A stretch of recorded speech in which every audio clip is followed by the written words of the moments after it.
Muito boa tarde a todos. Me chamo Renan, sou gestor de projetos do Cimex.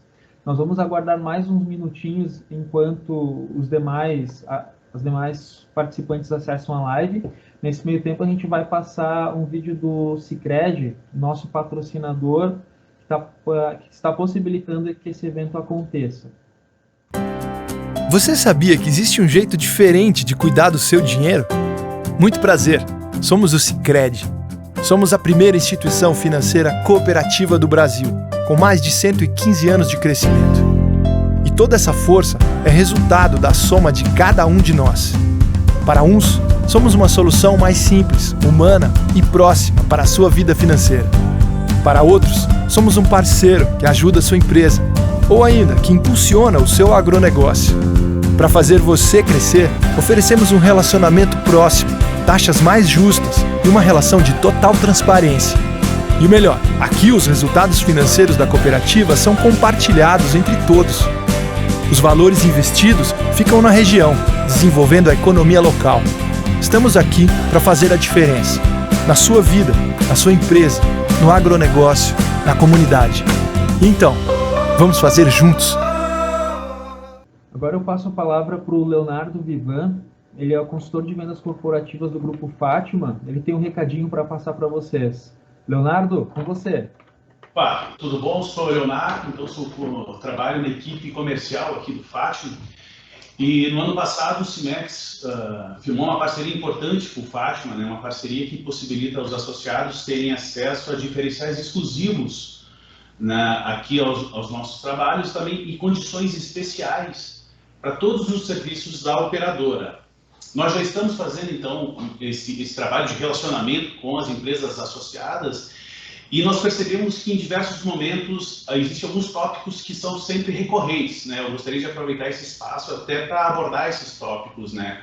Hoje, todos os nossos planos contam com 4 hospitais para atendimento, né? Então, nós temos hoje o Felipe Ramos, o Hospital Pompeia, e o Hospital Saúde, né, para atendimento, e na especialidade de pediatria, gineco e obstetrícia, nós temos o Hospital do Ciclo. Então, temos 4 hospitais, né, fornecendo para livre escolhas dos nossos beneficiários. Outro ponto que também é sempre bastante abordado é em relação à nossa rede credenciada, né? Muitas pessoas ainda têm uma visão que a nossa rede credenciada é pequena.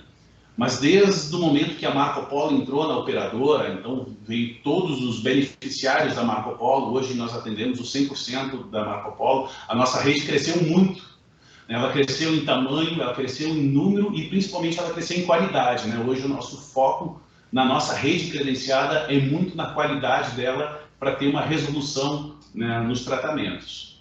E outra questão que também é sempre muito levantada e sempre muito abordada é com relação ao atendimento nacional, né? Muitas pessoas acham que o Fátima atende só em Caxias, e na verdade hoje nós somos uma operadora regional com atendimento na região inteira e nacionalmente nós somos membro da Rede Abrange, que é uma rede de cooperação hospitalar espalhada no Brasil inteiro. Então, quem estiver em deslocamento pelo Brasil sempre terá acesso via Rede Abrange. Esses são alguns tópicos, né, que nas visitas que a gente vem fazendo já desde o ano passado são sempre recorrentes, né, e a gente percebe que as pessoas ainda têm uma visão um pouco... não conhecem o Fátima de hoje, né?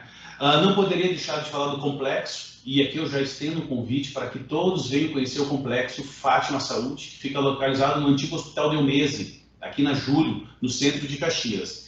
É um espaço novo, completamente tecnológico, que tem diversos serviços unificados para trazer uma resolutividade muito grande aos beneficiários, e isso tem um impacto muito grande nas empresas, né? Então, nós temos o Centro Integrado, temos o Centro da Criança. Hoje o Centro da Criança atende todos os nossos beneficiários, mais os beneficiários do SSI, que é da Randon, né? Então atendemos todos os beneficiários na parte de pediatria da Randon, e também particular. Além disso, temos a medicina do trabalho, que hoje a nossa medicina ela é referencial aqui na nossa região, né, pela qualidade e pelo formato e modelo que nós trabalhamos, né? Temos o nosso parceiro Alfa, que tem uma unidade do Alfa Laboratório dentro do complexo, o Vera Belaudo também, enfim, são diversos serviços unificados para a gente conseguir ter a melhor resolução e a mais rápida aos nossos beneficiários, né? E só para finalizar, para não me estender muito, né, toda essa inovação do Fátima, junto com a plataforma Life, né, que é um sistema tecnológico que nós temos aqui, permite com que a gente efetivamente faça a gestão de saúde nas empresas, né? Então, nós não somos apenas um plano de saúde, nós somos uma operadora que trabalha a gestão de saúde empresarial. E essa gestão de saúde empresarial, ela possibilita um ganho muito grande para as empresas, independente do tamanho delas, né? Pode ser uma empresa pequena, média, grande, todas têm um benefício muito grande. Entre eles, eu posso citar rapidamente aqui o menor absenteísmo, maior produtividade, né? Que hoje nós não podemos desassociar, né, saúde de produtividade, né? Então, a gestão possibilita isso. E custos acessíveis. O mais importante disso é que tudo é suportado por custos realmente que são acessíveis. Para finalizar o meu recado, no início desse ano, e ainda estamos passando por uma fusão com a Tena Saúde, uma operadora nacional, né, de grande porte, que viu os diferenciais do Fátima, e hoje nós estamos passando por esse processo de fusão com essa grande operadora, né? Logo mais vocês terão mais novidades sobre essa fusão e sobre os ganhos e novidades que o Fátima vai trazer. Então, fica o meu convite novamente para que venham conhecer o Complexo Fátima Saúde. Tenho certeza que vocês vão gostar muito do que virão. E nós ficamos à disposição a qualquer momento, né, que quiserem uma visita, conversar e aprofundar um pouco mais sobre essa parceria Cimex, Fátima e sobre as novidades do Fátima. Nós estamos sempre à disposição. Muito obrigado. Muito obrigado, Leonardo. E até complementando o que o Leonardo comentou, a gente sabe que esse momento, a Covid, especialmente a Covid, ela trouxe muitos desafios para todos nós aí nas empresas, problemas com matéria-prima, oscilações cambiais, está sendo bem complicado. Esses últimos 12 meses aí foram bastante difíceis, né? Bastante desafiadores para todos nós aí na indústria e no mercado em geral. E o que nos leva ao seguinte questionamento, né? A nossa indústria regional, ela não compete mais simplesmente a nível regional, a nível nacional. Hoje, como vocês bem sabem, nós competimos com o mundo. China, Ásia, Taiwan, América, Mercosul. Então, assim, perder clientes ou negócios não é um luxo que a gente pode se dar. Nós não temos mais essa prerrogativa. E nós, do Cimex, queremos o quê? Como o evento de hoje, né? Trazer o que tem de melhor no mundo, né, em questão de processo produtivo para vocês, né? Para proporcionar que vocês tenham competitividade, que vocês tenham musculatura para estar competindo com esses grandes players do mundo, tá? E pensando nisso, a gente está desenvolvendo um projeto que é o do Lean à Indústria 4.0, no qual esse evento faz parte, é uma das ações, onde o objetivo é deixar vocês com tudo que tem de melhor, tanto do Lean quanto da Indústria 4.0, e como vocês podem fazer para colocar isso dentro da empresa. Para quem tiver interesse em participar desse projeto, eu vou colocar no chat o link para acesso, tá? Onde vocês podem ter mais informações, vou deixar também os meus contatos ali no chat, tá? E vou passar agora a palavra para o Paulo Roberto dos Santos, que é um dos nossos palestrantes, painelistas de hoje. Ele é sócio-diretor da Zorfatec, que é uma consultoria em inovação tecnológica. O Paulo é engenheiro industrial mecânico, com diversas especializações em gestão e engenharia em entidades como USP e FGV. Ele também é pesquisador na Universidade Federal do ABC, na área de inovação, especialista em indústria 4.0, com uma experiência de mais de 25 anos na área. Ele atuou na Festo Brasil, sendo responsável por pesquisa em desenvolvimento e pela estratégia de produtos na região das Américas. Então, o Paulo vai conversar um pouco hoje conosco sobre os principais ganhos em produtividade que a indústria 4.0 pode trazer a curto e principalmente a longo prazo. Paulo, com você. Obrigado, Renan. Antes de mais nada, é um prazer, é uma satisfação poder compartilhar um pouco de conhecimento com todos. E gostaria de começar essa apresentação trazendo um pouco aqui do que foi levantado já em 2015 pela McKinsey, né, que dizia o seguinte: nós temos a possibilidade de redução de custos de manutenção entre 10% e 40%. Redução do consumo de energia de 10% e 20% e aumento da eficiência entre 10% e 25%. Isso aplicando os conceitos aí da indústria 4.0. Quando nós paramos para ver o que significam esses números, né? Veja, 40%, nós estamos falando quase da metade do custo de manutenção. É uma redução muito significativa. Consumo de energia 20% significa que de cada 5 dias da semana, um dia você não paga a conta de energia. E a produtividade é como se o teu mês, ao invés de ter 4 semanas, tivesse 5 semanas de trabalho, rendendo, produzindo o equivalente a 5 semanas dentro do mesmo mês. Então, para a gente entender um pouco de onde vem todo esse impacto, como que se chegou nesse ponto, é importante a gente começar a analisar o que está acontecendo, né? O ritmo das inovações ao longo dos anos tem acelerado e de forma vertiginosa, né?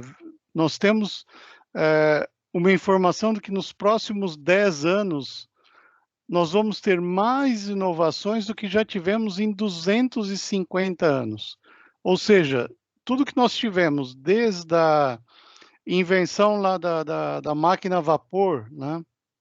Quando começou a primeira revolução industrial, até hoje, nós vamos ter isso suplantado em apenas 10 anos, ou seja, o ritmo vai acelerar muito. Outra coisa, o custo das inovações está caindo de forma ainda mais acelerada. Quando nós olhamos, por exemplo, esses dados ainda são de 2017, tá? Mas já servem como um parâmetro para a gente entender o que está acontecendo, né? Nós tínhamos uma impressão 3D custando o equivalente a 40 mil reais, ou 40 mil dólares aqui, em 2007. A mesma impressão 3D, em 2016, já custava apenas 100 dólares. E assim por diante. Se nós olhamos o preço do quilowatt-hora em 84 e olhamos o preço do quilowatt-hora em 2016 em dólares, nós temos o quilowatt-hora por 0,025. Por isso nós estamos vendo uma explosão, uma quantidade absurda de painéis fotovoltaicos sendo instalados e com ganho significativo para quem faz o investimento. Porque nós temos uma escala, olha, de 1.200 vezes em 22 anos, 400 vezes em 9 anos e assim por diante. Essa redução do custo de implementação dessas tecnologias está trazendo toda a transformação que nós estamos vendo na indústria, né? E aqui nós podemos acompanhar o que está acontecendo com o processo produtivo, ou melhor, com os sistemas de manufatura. Se nós olharmos para o que aconteceu no início do processo de industrialização, nós tínhamos basicamente máquinas com propósito geral, ou máquinas ferramentas, né? E passamos a ter, então, o avanço para um modelo de produção que deixou de ser um modelo de manufatura por artesanato, praticamente, sob demanda, e passou a ser um modelo de produção em massa, que foi o que aconteceu no início do século XX, até mais ou menos a década de 80, a gente poderia dizer. E, evidentemente, isso trazia uma diferença grande também no modelo de produção, tá? Nós tínhamos o primeiro modelo aqui caracterizado por um mercado que era puxado, a produção era puxada pelo mercado, ou seja, o cliente especificava o que ele queria e a partir dessa especificação eu fabricava alguma coisa sob encomenda para ele e o processo era sempre baseado nesse formato. Quando nós olhamos o que aconteceu na época da produção em massa, que em alguns segmentos a gente ainda vive essa produção em massa, nós passamos a ter um modelo empurrado, ou seja, a cadeia produtiva fazia uma quantidade, uma produção em massa, como o próprio nome diz, e esses produtos, então, iam para a cadeia de distribuição, né? De maneira que eu tinha o modelo de negócio empurrando bens para o consumo. Na década de 80, começou-se um processo interessante chamado customização em massa. O que era customização em massa? Basicamente, você poderia entrar num site de uma empresa fabricante de carros, por exemplo, e configurar algumas funções, alguns acessórios do carro, e ele seria fabricado obedecendo, então, essas especificações que você colocou. Isso deu o início à chamada customização em massa. Mas, evoluindo ainda mais o processo, nós chegamos aqui na virada do milênio com algo que era quase que inesperado, né?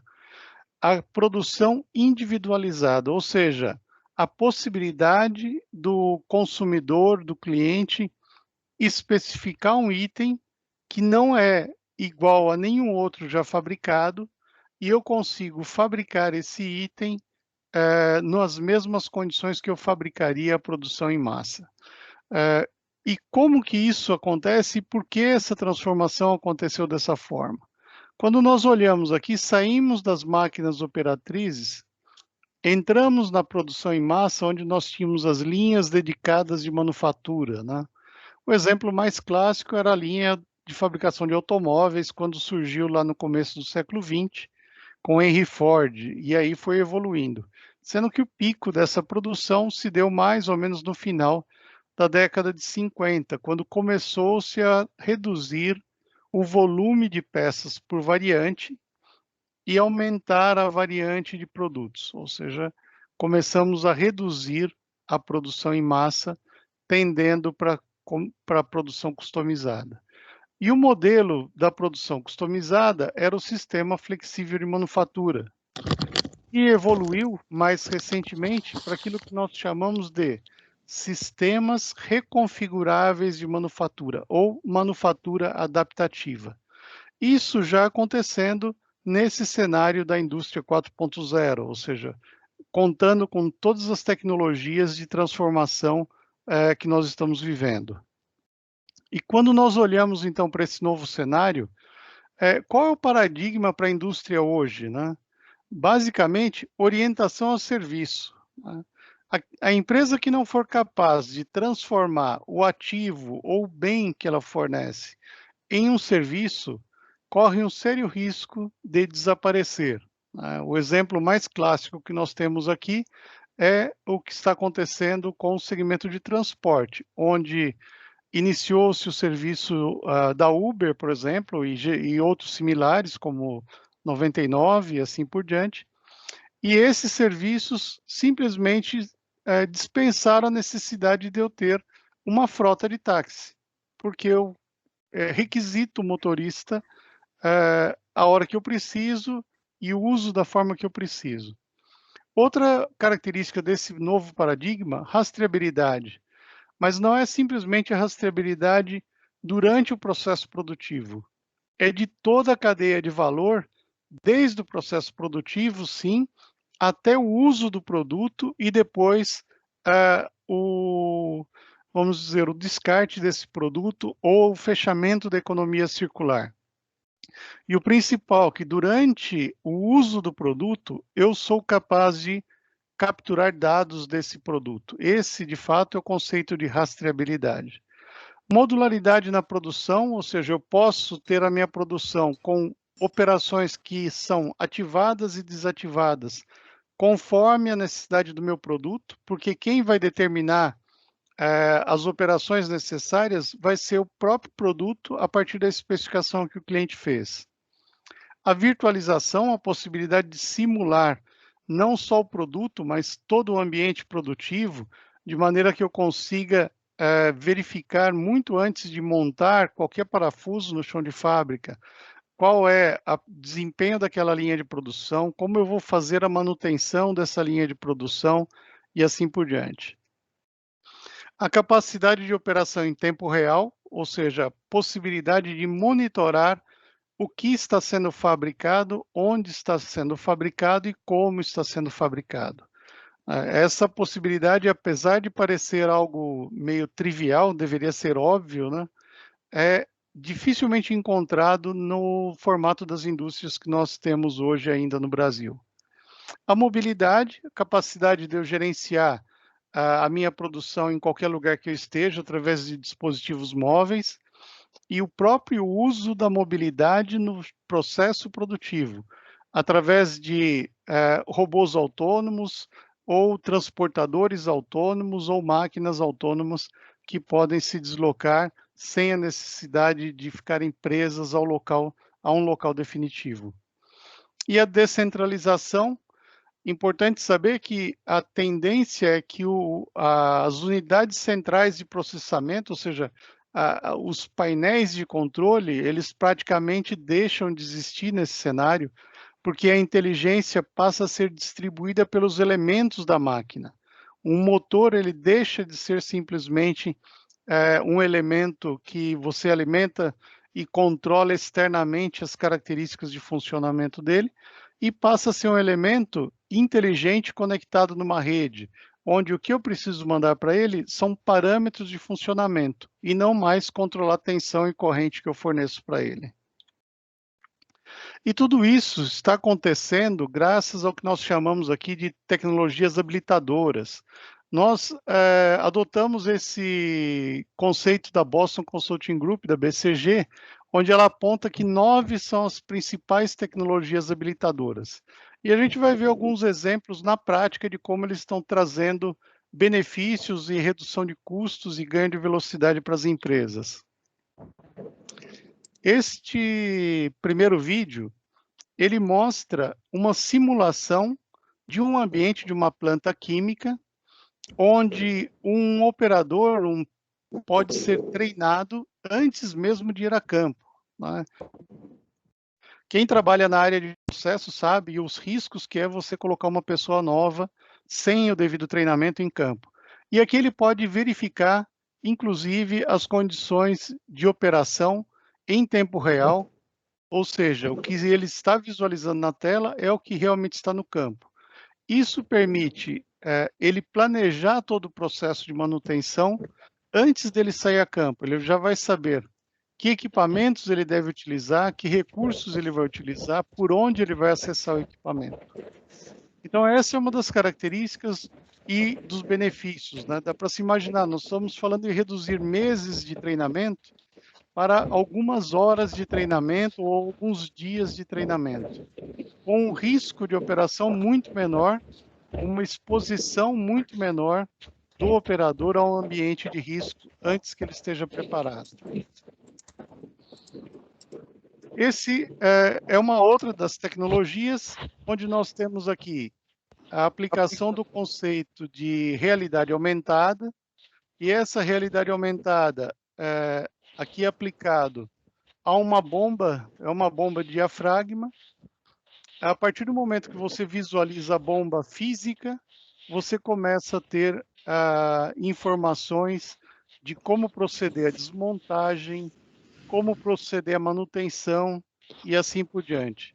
Imagine o tempo que você economiza num processo de assistência técnica ou num processo de reparo de um equipamento novo, onde você não necessariamente tem que ter o técnico especialista naquele produto ou naquele equipamento para fazer a manutenção. Desde que ele seja um mecânico treinado, qualificado, ou um eletricista qualificado, ele, com a orientação com realidade aumentada, consegue fazer a intervenção necessária no produto. O que a gente consegue, então, com a simulação e realidade aumentada? Redução de tempo de treinamento e de adaptação aos novos trabalhos, né? Hoje já se aplica muito o uso da realidade aumentada para capacitar pessoas para o desempenho de trabalhos de montagem, por exemplo. E nós podemos dizer que hoje uma linha automobilística, ela é toda projetada e testada no ambiente virtual antes que ela seja materializada, né? Com isso, a gente consegue também reduzir tempo de atendimento em emergências, porque as pessoas já foram expostas àquela condição de forma simulada e estão preparadas para fazer essa intervenção. Redução do tempo de parada de manutenção. Evidentemente, o quanto o equipamento vai ficar à disposição da manutenção numa condição normal e numa condição onde eu consegui simular todas as possibilidades antes que elas acontecessem. E a redução do custo total de manutenção pode chegar até 40% com a aplicação desses conceitos. Essa aplicação, ela trata da reforma de um molde, tá? Como a gente pode observar aqui, a ferramenta foi colocada num centro de usinagem. Nós estamos fazendo a limpeza de onde eu tinha algumas ranhuras para fazer um perfil na peça. Com o uso, elas se desgastaram. No processo normal, eu precisaria fazer um processo de enchimento com solda. E quem é da área de ferramentas sabe o risco que isso significa, tanto de trazer deformações dimensionais, como até mesmo de trincar uma ferramenta que pode ser cara. Nesse processo, a deposição, ou seja, a manufatura aditiva, ela faz parte do próprio centro de usinagem, ou seja, é uma ferramenta do centro de usinagem. E ela deposita o material com sobremetal suficiente para a usinagem posterior, sem o uso de tanto calor como nós teríamos no processo de solda. Porque quando nós olhamos ali o laser que é aplicado, ele é o suficiente e só o suficiente para fazer a fusão do pó que é depositado na peça. E é evidente que hoje a manufatura aditiva ela conta com uma gama de matéria-prima extremamente vasta, que vai desde o alumínio, cobre, latão, passando por ferro fundido, aço carbono, aço inox endurecido e assim por diante. E todas essas ligas podem ser utilizadas num processo semelhante a esse que nós estamos vendo. Imaginem a redução do tempo de parada dessa ferramenta e da redução de custo que nós tivemos com o uso dessa tecnologia. Então, uma das aplicações típicas que estão acontecendo é isso, no reparo de ferramentas, redução das falhas pelo uso da solda, redução do custo de manutenção dessas ferramentas, do tempo de parada para manutenção e do custo total de manutenção de ferramentas.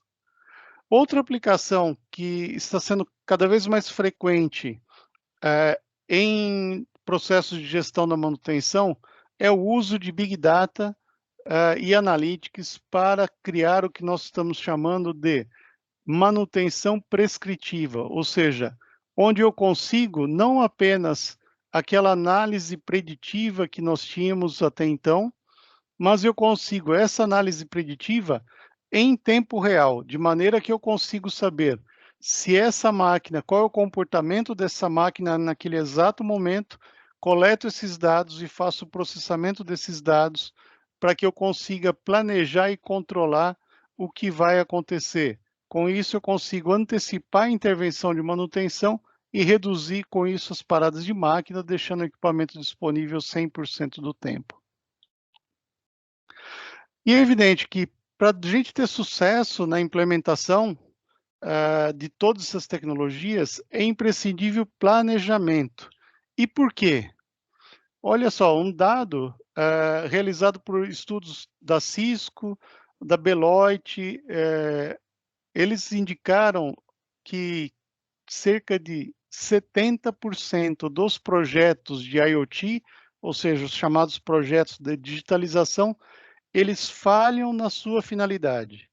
Quer dizer que a empresa tinha uma intenção e essa intenção não aconteceu. A redução não aconteceu ou o investimento foi maior do que o previsto, justamente porque não havia um plano mais abrangente, que levasse em conta não só os aspectos daquela aplicação, mas sim os aspectos de todo o processo produtivo, ou seja, a interação que existia entre aquele ponto específico do processo com toda a cadeia de valor. Então, o que nós reforçamos é: faça a aplicação dos conceitos da indústria 4.0 sempre a partir de um planejamento que nós chamamos de um planejamento holístico, ou seja, um planejamento que leve em conta desde a linha, que tipo de produto nosso cliente, nosso consumidor vai desejar nesse novo ambiente, até eu chegar naquele ponto específico da minha máquina, aquele ponto específico do meu sensor, do meu atuador que eu estou aplicando o IoT. Se você não faz isso, existe um sério risco de você fazer um grande investimento e esse investimento não trazer o resultado esperado. A manutenção não trazer essa redução de 40% que nós indicamos, não trazer os 20% de ganho de energia, os 25% de produtividade. Porque um elemento isolado, aplicado num processo produtivo, nós podemos considerá-lo no máximo uma automação, mas nós não podemos considerá-lo como uma atividade relacionada com a implementação dos conceitos de indústria 4.0. Então, para finalizar, qual é a conclusão que nós chegamos, né? Primeiro, essas transformações, elas estão acontecendo de maneira muito rápida e elas vão acelerar ainda mais. O custo da aquisição de tecnologia em si, esse está reduzindo muito rápido também, ou seja, a tecnologia está disponível. Qual é a análise que eu tenho que fazer para viabilizar tecnologias da indústria 4.0? Aplicar esses conceitos chamados de custo total de operação. Porque quando eu faço um treinamento com realidade aumentada, eu não estou reduzindo necessariamente o custo do treinamento, estou reduzindo lá na frente o custo total de operação, porque o meu operador vai estar disponível para produzir mais cedo, né? Isso que tem que ser levado em conta. E esse é um conceito que é pouco explorado no Brasil, o chamado TCO, que em inglês é Total Cost of Ownership, que diz respeito a analisar não apenas a variável imediata de investimento, mas analisar todas as variáveis da operação e o quanto significa redução de custo na operação toda. Por isso, em muitos casos, a gente vê o ditado sendo aplicado, né? O barato saiu caro, ou seja, se analisa o custo imediato de investimento e se ignora o custo total de operação. Esse planejamento ele tem que ser levado em conta, então, através de uma visão ampla da empresa e do negócio. Não adianta eu pensar só no processo produtivo se eu não levar em conta o cenário de negócio. E começar pelo básico. Nós enfatizamos, comece aplicando os conceitos do Lean, depois automatiza e depois você digitaliza. Se você partir direto para a digitalização sem ter um processo Lean estabelecido, uma cultura Lean estabelecida, e sem ter experimentado a automação para que você possa criar cultura, você corre um sério risco de entrar naquela estatística de 70% de falhas. Bom, finalizamos por aqui. Agradeço a oportunidade, desde já me coloco à disposição. Nós vamos ter uma sessão de perguntas, aí eu acredito que no final das apresentações, correto, Renan? Isso mesmo, Paulo. Pedimos que as dúvidas, questionamentos que vocês tenham, vão colocando ali no chat, e também no final da segunda apresentação agora do Flávio, a gente também vai ter um espaço ali para colocações, para perguntas. E já aproveitando então que o Paulo encerrou, bem bacana, Paulo, os cases ali que tu apresentaste, acredito que o pessoal realmente tenha conseguido identificar situações ali que acontecem dentro das empresas. E é bacana a gente ter essa ambientalização, porque realmente a gente consegue enxergar como que a gente pode estar utilizando isso e trazendo isso para dentro das empresas, tá? Reforço também que a apresentação, ela vai estar, tanto essa apresentação que o Paulo utilizou, quanto essa live, ela está sendo gravada e vai estar sendo disponibilizada para vocês nas mídias sociais do Cimex, YouTube, Facebook, e também vai ser enviado por e-mail a apresentação, tanto do Paulo quanto do Flávio, tá bom? Então, eu vou apresentar agora o Flávio. Flávio Nascimento Filho, ele é consultor empresarial, especialista em indústria, ele é engenheiro mecânico, advogado, especialista em gestão da qualidade, com certificação em Lean pela Shinjutsu nos Estados Unidos, tem experiência de mais de 30 anos em gestão industrial, tendo atuado inclusive com liderança de operações internacionais no México e na Índia. Flávio, com você. Muito boa tarde, é um prazer e uma honra estar aqui com vocês. Eu inicialmente queria parabenizar aí o Paulo Roberto pela excelente apresentação e de agora em diante eu também vou tentar dar continuidade num nível que eu acredito que vai ser um nível complementar ao que o Paulo falou, e eu vou explorar um pouquinho mais a história e vou falar um pouquinho de Lean. Eu vou compartilhar então o material com vocês aqui. Bom, iniciando então, por favor, no primeiro slide. Aqui. Tu está passando ele para mim aí? Isso. Passa o primeiro slide então. Bom, voltando aqui ao que eu estava falando, hoje, 18 de fevereiro de 2021, nós lembramos aí da família Jetson, onde nós tínhamos o pai, o George, a mãe, a Judy, a filha Jane, o Elroy e o cachorrinho, o Astor. O que nós tínhamos naquele momento? Nós tínhamos lá em 1962 uma realidade que foi imaginada e que hoje ela se tornou o dia a dia. Nós tínhamos aqui o Elroy, nesse primeiro quadradinho aqui, nessa primeira imagem, fazendo uma consulta médica. Hoje, em função da pandemia, distanciamento e outras questões que envolvem atendimento, nós temos consultas médicas acontecendo diariamente. Na segunda imagem abaixo, nós temos aqui o George fazendo home office. O George estava, na verdade, em 1962, antecipando o que é o nosso dia a dia. Além de nós termos, hoje, a condição de termos equipamentos com som e imagem e que nos possibilitam interagir com qualquer lugar, em qualquer pessoa e com quem e onde a gente quiser e onde estiver. Passando, então, por favor, Renan. Bom, voltando ao tema. O tema, nós estamos falando aqui de produtividade. Aí eu peguei aqui uns gráficos onde mostram que o produto interno bruto das grandes potências, Estados Unidos, Japão, Alemanha, França e outros, eles vêm caindo já há alguns anos. No próximo slide, por favor. Nós temos também a questão da produtividade. A produtividade no mundo, nas nações mais desenvolvidas, como a Alemanha, a França, Reino Unido, Estados Unidos e até a zona do euro, ela vem caindo a produtividade ano a ano. Seguinte. Por que isso acontece? Isso acontece por quê? Porque nós temos hoje uma questão que envolve uma redução da competitividade pela o custo que a atividade operacional acaba colocando nas atividades. Então, nós temos custos altos e crescentes de tributos excessivos, de processos trabalhistas, de despesas elevadas com treinamento, supervisão, benefícios, etc. Além disso, nós temos a ergonomia e a segurança em risco. Nós temos atividades que são consideradas insalubres e arriscadas. Lesões que são causadas por essas atividades insalubres. E uma legislação cada dia mais rigorosa e que tem, na verdade, imposto uma série de requisitos e normas que acabam encarecendo o processo.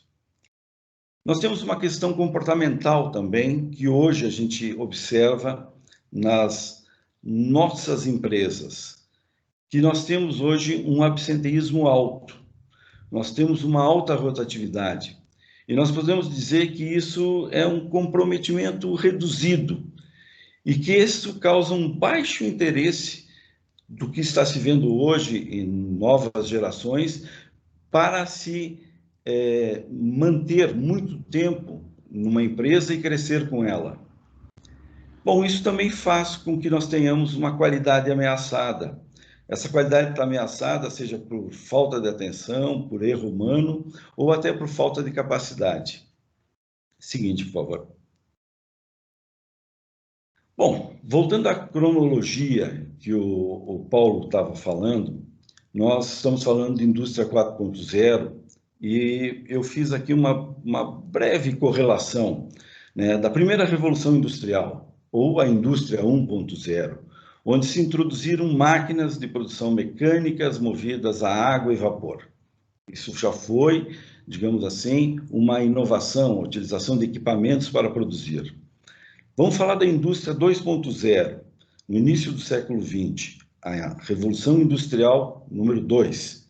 Ela introduziu linhas de produção em massa, movidas pela energia elétrica. Opa, nós aí já tínhamos uma quantidade de trabalhadores, nós formamos os operários e nós tínhamos uma produção, então, para estoque, para colocar no mercado. E já nos anos 80, 70, o Paulo classificou como anos 80, e eu pesquisei aqui nesta mesma época, nós tivemos a terceira Revolução Industrial, que é a utilização de eletrônica e tecnologia da informação que trouxe um maior progresso na produção autônoma.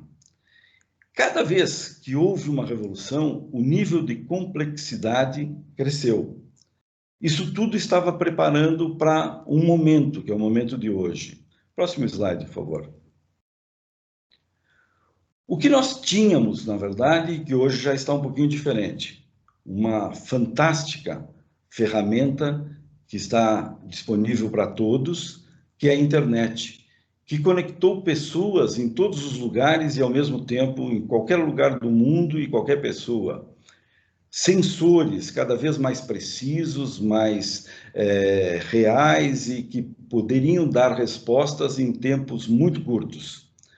Software que são ferramentas e são programas que foram desenvolvidos para nos auxiliar a fazer coisas. E locais de armazenamento. Nós tínhamos grandes equipamentos que armazenavam dados. Bom, o que nós temos hoje? No próximo slide, por favor. Hoje nós já temos o que o Paulo já comentou.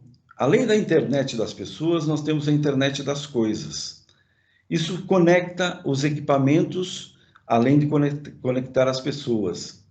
Nós temos sistemas físicos, que são Cyber Physical Systems, que são sistemas físicos cibernéticos, que estão, na verdade, cada vez mais precisos, cada vez mais reais e mais rápidos. Além disso, nós temos sistemas embarcados. São sistemas embarcados que hoje um celular, um relógio inteligente, são todos microcomputadores com sistemas próprios e que podem ser móveis e serem deslocados para todos os lugares.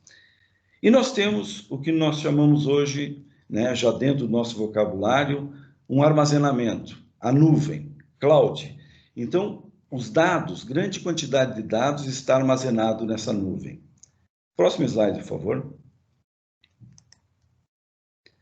Bom, isso tudo nos levou à quarta revolução industrial, a indústria 4.0, que ela é baseada em sistemas físicos cibernéticos. E, claro, essa indústria, ela, digamos assim, movimentou ali dos anos 1980 até 2011. No próximo slide, nós vamos ver onde surgiu essa indústria. Então, essa indústria, ela foi uma iniciativa, pelo ano 2011, encabeçada por empresários, políticos e acadêmicos da Alemanha. Eles definiram como um meio de aumentar a competitividade das indústrias, das indústrias transformadoras, que através de uma crescente integração de sistemas cyberfísicos, elas poderiam melhorar os processos da fábrica. Então, essa indústria 4.0, ela se formou, e o Paulo já comentou aqui, com algumas características, que no próximo slide, por favor, Renan, a gente vai falar. Então, nós temos aqui quais são os componentes tecnológicos de uma indústria 4.0. Então, nós podemos falar de robôs automatizados, de manufatura aditiva, de digital twin, de internet das coisas, de big data analytics, de cloud, de segurança, de realidade aumentada. Robôs automatizados. Bom, robôs que, além das funções atuais, eles sejam capazes de integrar com outras máquinas e com os humanos, tornando-se mais flexíveis e cooperativos. Próximo slide. Bom, aqui tem um dado sobre a quantidade de robôs. Isso aqui é um dado de 2018. Então, nós tínhamos bases instaladas de robôs. Na China, em torno de 600 mil bases de robôs instaladas. Estados Unidos, Canadá e México, a metade, 300 mil. Coreia do Sul, 280 mil. Alemanha, 217 mil. E no Brasil, 18.300 robôs. Então, aí se vê que existe, na verdade, uma necessidade de se investir, uma necessidade de preparar para que todos os países consigam ter o mesmo nível de desenvolvimento e acesso à indústria 4.0. Por favor, ao próximo slide. Bom, vamos falar então de um outro componente, a manufatura aditiva, que o Paulo já mostrou para nós aqui, que é a produção de peças por meio de impressão 3D, que moldam o produto por meio de adição de matéria-prima sem o uso de moldes físicos. Então, quer dizer, hoje nós conseguimos sair do projeto para a peça, sem ter que passar pelo desenho, sem ter que passar pelo protótipo, sem ter que passar pelo molde e sem ter que passar pelos ajustes do molde. E saímos, então, do projeto para a peça com esta impressão que o Paulo já mostrou para nós, cada vez mais disponível e barata. No próximo slide, por favor. Nós temos aqui o que chamam de Digital Twin, que seria a evolução da simulação digital, que o Paulo já mostrou para nós, que ela replica o mundo real em virtual, para possibilitar ações automatizadas e preditivas, que é toda aquela parte que você pode antever sem estar fazendo aquela operação. Próximo, por favor. Renan, o próximo slide, por favor. Nós vamos falar então de internet das coisas. Internet das coisas é conectar as máquinas por meio de sensores e dispositivos com uma rede de computadores que elas possam se comunicarem. E isso vai fazer, na verdade, uma redução do tempo, uma melhoria na resposta, e nós temos cada vez mais um mundo que pode ser cada vez mais independente. O próximo, por favor. Nós vamos falar aqui de Big Data Analytics. O que é isso? Big Data é uma grande quantidade de dados armazenados que, em conjunto com Analytics, significa identificar falhas nos processos da empresa, ajudar, na verdade, na otimização de recursos, seja como recursos energéticos, como o Paulo mostrou para nós, sejam quaisquer tipos de perdas que possam ser identificadas e que possam ser melhoradas. No próximo slide, por favor, Renan, nós vamos falar da nuvem, que é um banco de dados capaz de armazenar, né, uma grande quantidade num único lugar, uma grande quantidade de informações num único lugar. Essa cloud está disponível para acesso de todos os usuários. E isso faz com que nós não tenhamos mais aqueles enormes equipamentos de armazenar dados, mas a gente tenha num sistema, que é um sistema virtual, um armazenamento de dados. Para isso, vamos falar de segurança.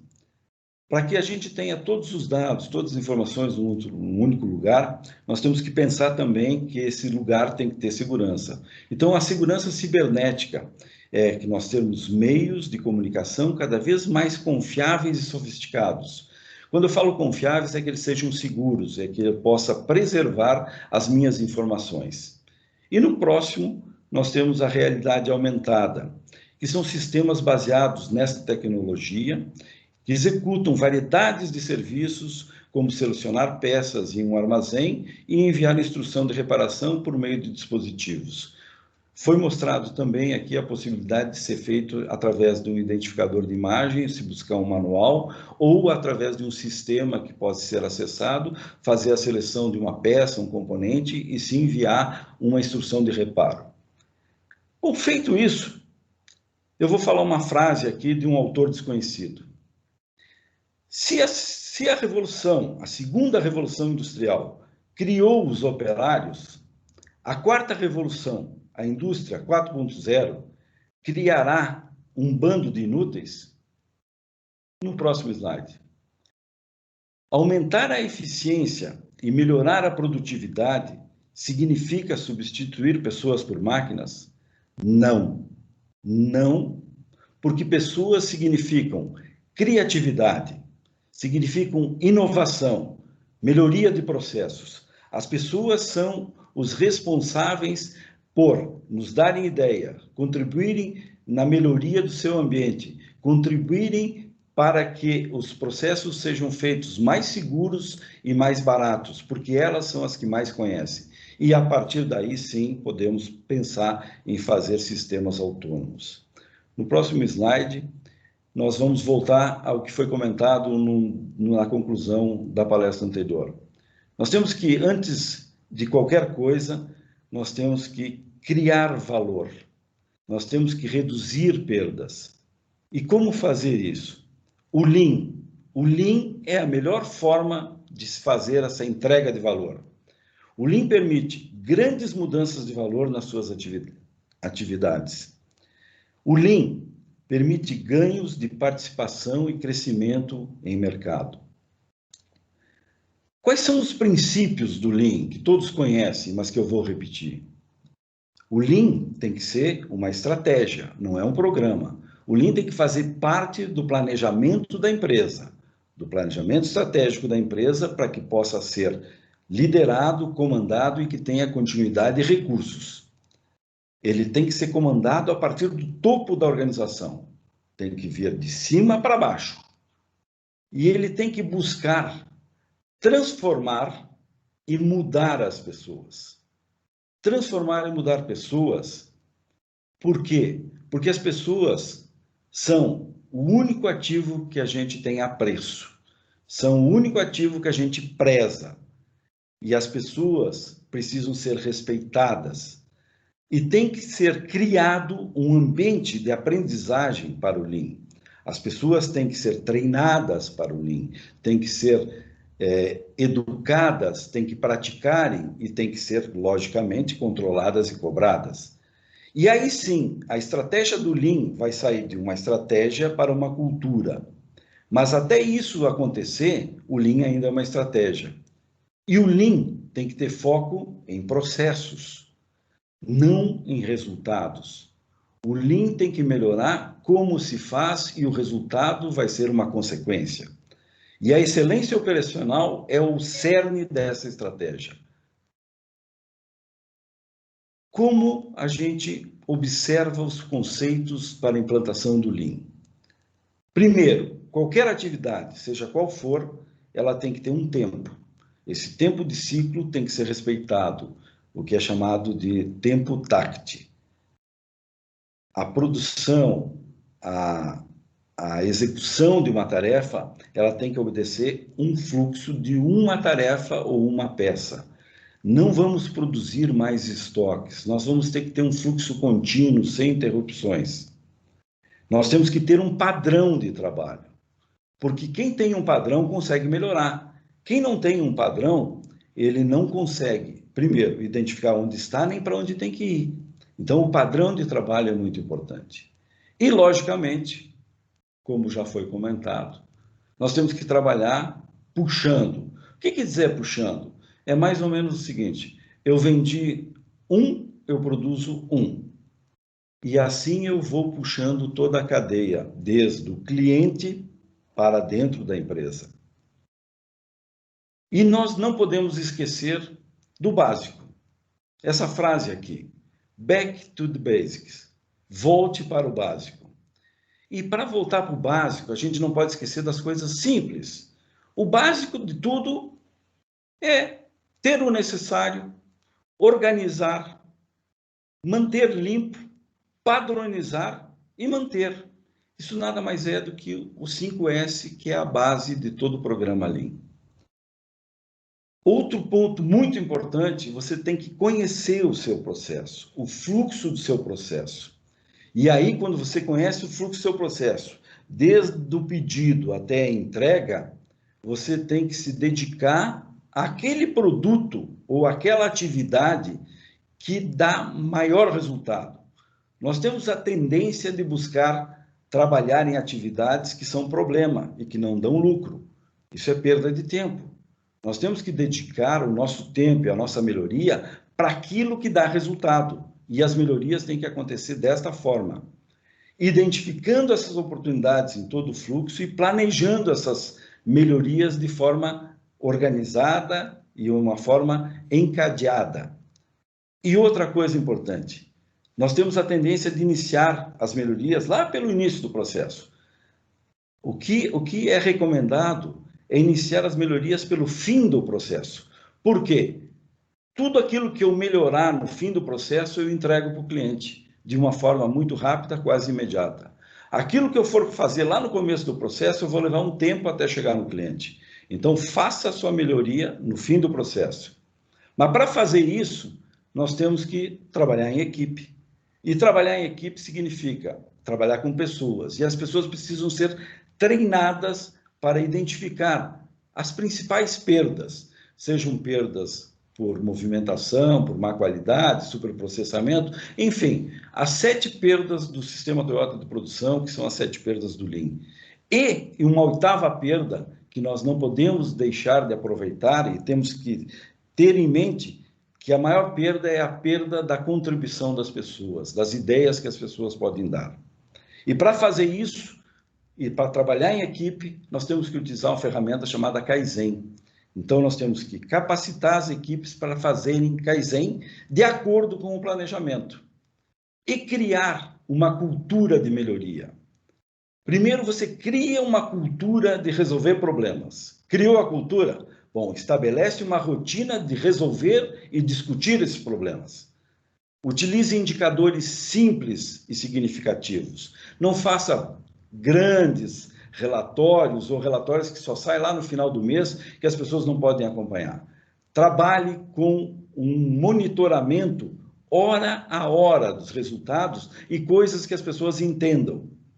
Lidere os processos de melhoria e esteja sempre motivando as pessoas e desafiando a sua equipe para conseguir melhores resultados sempre. Cada dia é um dia para melhorar. Aí sim, como foi comentado, nós podemos trabalhar e pensar na indústria 4.0. Aí sim, vamos automatizar as soluções e não os problemas. Vamos reduzir o esforço de produzir. E vamos produzir mais e mais barato com as mesmas pessoas, preservando as nossas pessoas, mas produzindo muito mais. E uma frase que eu tenho aqui, da Shinji Jutsu: se você não tenta alguma coisa, o conhecimento não virá até você. Encerro essa minha participação e gostaria de fazer um agradecimento a toda a equipe do CIMEX, na pessoa do seu presidente, Paulo Spagnoli, pela oportunidade de estar aqui conversando com vocês. E também tenho um agradecimento especial a um colega e amigo, Celso Tonoli, que é uma das pessoas que eu tenho na mais alta conta, como um grande especialista em tecnologia da informação e também um especialista em indústria 4.0. A partir de agora, vamos estar disponíveis, então, para as perguntas, e muito obrigado aí pela atenção. Nós que agradecemos, Flávio, e é bacana o que o Flávio comentou das pessoas, né? Como elas são importantes no processo, mas também atender melhor os clientes, porque isso realmente vai fazer ali aliado com outras ações, isso vai gerar novos negócios, ampliando a sustentabilidade e a competitividade da nossa indústria. Então, com essa fala, eu gostaria então de abrir para as perguntas. A gente já teve 2 perguntas aqui no chat. A Sabrina Bergamin perguntou assim: sugestões para abordagens de gerenciamento de projetos. Uma pergunta muito vaga. Sabrina, gostaria de complementar, se quiser, fica à vontade para abrir o microfone. Na verdade, oi, boa tarde, pessoal. Estão me ouvindo? Sim, escutamos. A minha dúvida é porque nós estamos implementando uma empresa e já existe um grupo de projetos, tá?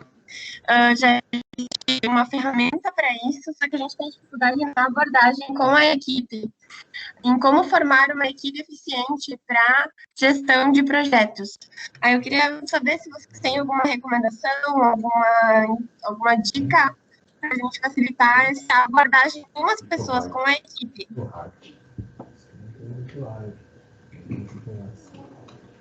Paulo, você quer responder? Eu posso.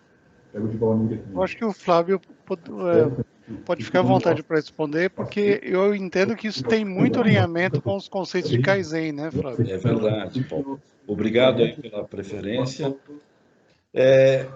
Gerenciamento de projetos, primeiramente, dentro do Lean, você tem que fazer o que chama-se mapeamento do fluxo de valor.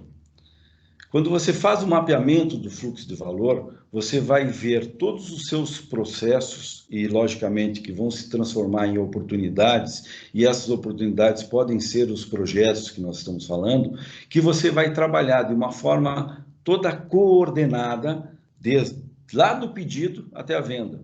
Nós temos uma tendência a dizer que as melhorias acontecem na fábrica. Não. As melhorias acontecem em todas as áreas, desde a venda até a entrega, desde a engenharia até a parte de suprimentos. Então, todas as áreas têm que estar envolvidas. E para identificar isso, eu recomendo fazer um mapeamento do fluxo de processo. E aí vão aparecer as oportunidades que vão se tornar em projetos. Ótimo, Flávio, muito obrigada. É como fazer para enfrentar esses projetos. A minha recomendação é que você crie uma equipe Lean.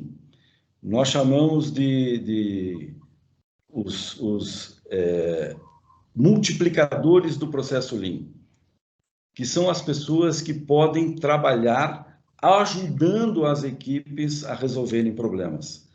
Criando um escritório Lean e uma equipe de multiplicadores, não, depende do tamanho da empresa, né? Aí você pode ter 1, pode ter 2, pode ter 5, enfim. Eu estou falando de em torno de 250 funcionários e a gente está implementando justamente essa parte aí das equipes Lean, do escalonamento entre equipes, enfim. Com 250 funcionários, eu te recomendo assim ter, digamos assim, não sei qual é que é a complexidade dos seus processos, mas no mínimo teria que ter aí uns 4 especialistas em Lean. Ok. E aí para a próxima pergunta, então, do Márcio, ele coloca assim: boa tarde, legal a temática.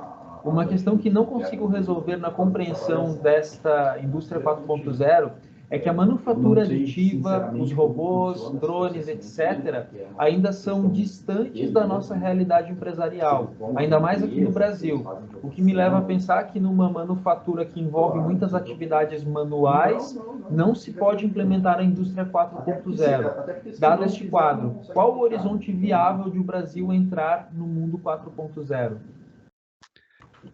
Paulo, deixa eu te... Obrigado. Eu gostei dessa pergunta porque ela toca num ponto, eu diria que é crucial quando você pensa em indústria 4.0, né?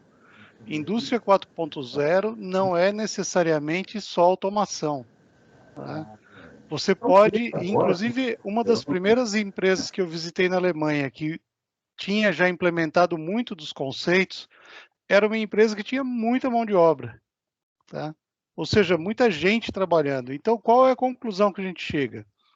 o que mais importante nesse processo é que o fluxo de informação seja contínuo, que a informação chegue para esse operador que vai fazer uma operação manual, uma montagem, e assim que ele termine, aquilo que ele fez esteja de alguma forma registrado e que essa informação do resultado do trabalho dele siga na cadeia de valor. Essa é a essência da indústria 4.0. É evidente que em muitos casos acaba sendo mais prático você ter uma torqueadeira automática que vai fazer esse processo, pode ter um manipulador que vai fazer o processo, mas em geral você pode imaginar que indústria 4.0 aplicada em empresas, em processos com muito conteúdo manual, também funciona e funciona bem. Nós temos um exemplo de uma empresa em Minas que apresentou até num congresso da CNI, é uma empresa de confecção que está adotando várias das tecnologias e implementando gradativamente os conceitos e basicamente a confecção é operação manual. Pouco da confecção é possível se automatizar. E eles conseguiram chegar num bom nível de implementação, porque o processo assegura que a informação chega corretamente no momento correto para o operador, e o operador, executando aquela tarefa que ele tem que executar, dá continuidade e a informação do resultado da operação dele segue na cadeia. Então, assim, tem, e complementando, aqui no Brasil já se adota muitas das tecnologias. Tá? Talvez a gente não esteja percebendo muito o que está acontecendo, mas, por exemplo, paleteiras autônomas ou empilhadeiras autônomas já fazem parte de muitas empresas. Então, esse cenário não é tão distante quanto a gente imagina. Até porque quando a gente resgata lá os benefícios, né, os ganhos com a implementação dos conceitos, assim, não dá para o empresário ignorar reduzir 40% de custo de manutenção, reduzir 20% do desperdício de energia elétrica, aumentar a produtividade em 25%. É evidente que você consegue isso quando você faz a lição de casa, passa pelo processo de transformar a cultura Lean da empresa, como bem disse o Flávio, e assim, eu sou muito defensor de que tudo isso acontece, e complementando a questão anterior, é até o seguinte, você, quando pensar em projetos, e aí de toda a natureza, pense no envolvimento das pessoas, na cultura, na transformação cultural, para que você consiga fazer com que aquilo faça sentido para todo mundo. Porque se você tentar implementar alguma coisa, quer seja uma mudança de processo, quer seja uma automação, quer seja um coletor de dados, se aquilo não fizer sentido para a pessoa que está envolvida no processo, tende a falhar. Aqueles 70% de falhas dos projetos de IoT tem uma boa parte relacionada com a falta de preparo da cultura da empresa para a adoção dos conceitos que estavam sendo propostos. Bem completa a resposta, Paulo. Eu acredito que Márcio quer fazer alguma colocação? Obrigado pela oportunidade de me manifestar. Obrigado aí pela resposta bem completa, isso que me incomoda um pouco, né, quando a gente discute essa temática da 4.0, porque a gente arranca falando de um mundo maravilhoso e aí o grande problema é conectar com o nosso dia a dia, né? A gente tem feito a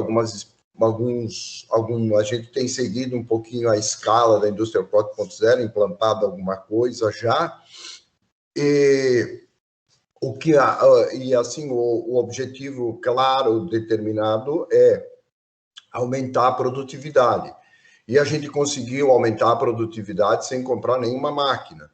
E aí, por quê? Porque a gente descobriu o seguinte, que quando uma máquina tem um ciclo de 6 segundos para produzir uma peça, ela tem um ciclo de 6 segundos para produzir uma peça. Isso não é um problema, porque tem uma máquina do lado que demora 5 segundos para fazer a mesma peça, mas ela demora 5 segundos.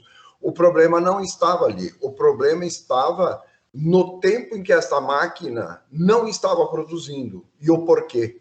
Então, para nós, escancarou essa questão de que a produtividade dos ativos não era o problema. Pode ser que no futuro, sim, quando a gente esgotar outras coisas. Mas que o problema é quando os ativos estavam disponíveis e não estavam sendo utilizados, né? A surpresa foi muito, muito grande quando a gente descobriu isso, né? E principalmente também a parte ali envolvendo as pessoas, muito bem colocado pelos dois palestrantes, né?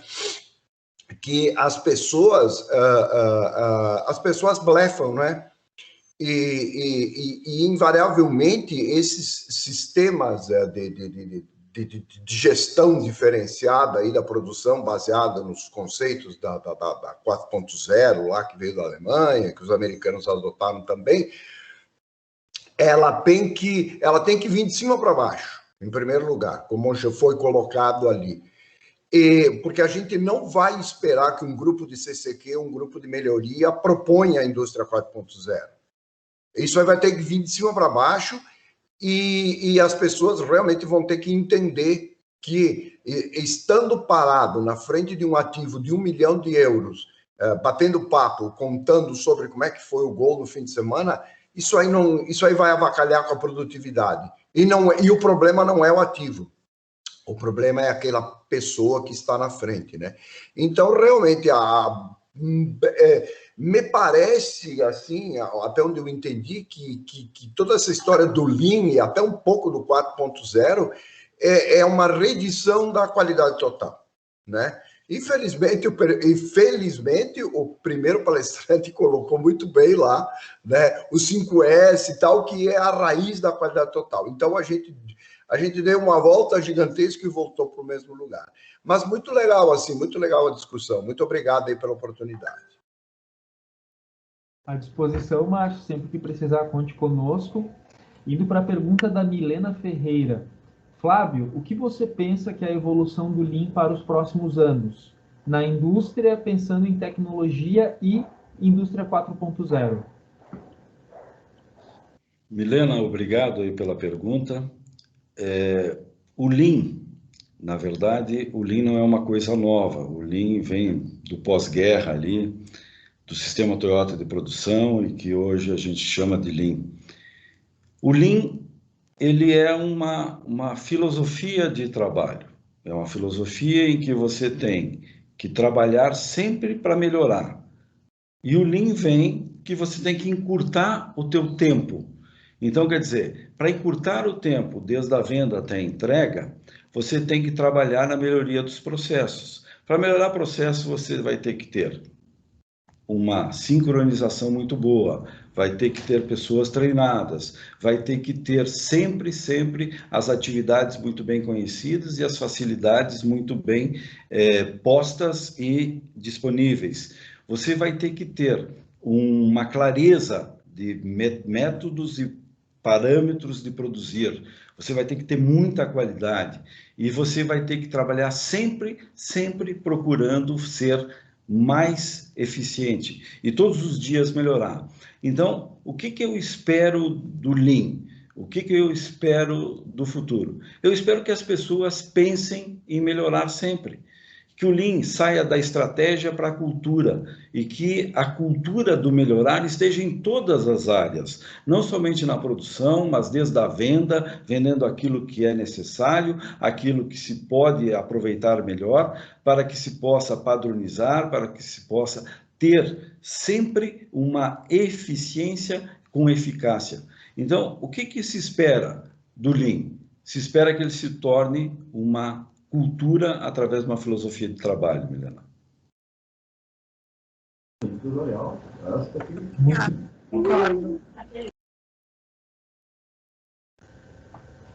Ok. Pessoal, não temos mais nenhuma pergunta no chat. Se alguém quiser fazer alguma última colocação, quiser fazer a pergunta, só abre o microfone, nós temos ainda mais 5 minutinhos. Não, Guilherme, quer falar alguma coisa? Oi, Renan. Só acho que bem rapidinho vai ser até a introdução para o que tu vai comentar depois, né? Muito bom aí, Flávio e Paulo. A gente aí que está, como é que tá batalhando aí por Lean 4.0 há um tempo aí dentro da indústria, a gente busca essa transformação. Dentro do CIMEX, aí, isso foi uma questão que tomou muita proporção nessa última gestão aí do Paulo, e a gente está com um grupo aí de empresários, de pessoas aí que tá procurando desmistificar o assunto e colocar isso em prática. E muito disso passa por conhecer os conceitos, né? Que nem às vezes a gente olha, a indústria 4.0 é alguma coisa do outro mundo, Lean Manufacturing é uma coisa de fabricante de automóveis, e na verdade a gente vem justamente promovendo esses debates para desmistificar. Na verdade, começa lá no 5S, tem uma evolução de conceitos aí, como foi comentado aí pelo Márcio, mas a gente não está inventando a roda. A gente está trabalhando aí com alguns conceitos básicos aí de eliminar aqueles 7 principais desperdícios do Lean. A gente vê um ganho de produtividade muito grande quando a gente começa a trabalhar o conceito de OEE nas empresas, e aqui a gente não está falando de nada novo, daqui a pouco a tecnologia ela vem para nos ajudar. Eu também tive uma experiência grande aqui dentro da minha empresa, onde a gente começa lá dos três pilares do OEE, quando a gente começa na disponibilidade da máquina, parece que é aquele mato alto que a gente dá uma primeira ceifada, né? Então, você tem um primeiro ganho interessante. Depois você vai para qualidade, performance, você vai refinando. Mas, em cima disso, a gente pode ver que antes de ter investimentos em tecnologia, primeiro é investir nas pessoas, é entender esses conceitos e colocar na prática. Depois é legal a questão da implementação do MES, de outras tecnologias, né? O MES até não seria bem indústria 4.0, mas é uma forma aí de medir bastante interessante, de você ter a fábrica na mão.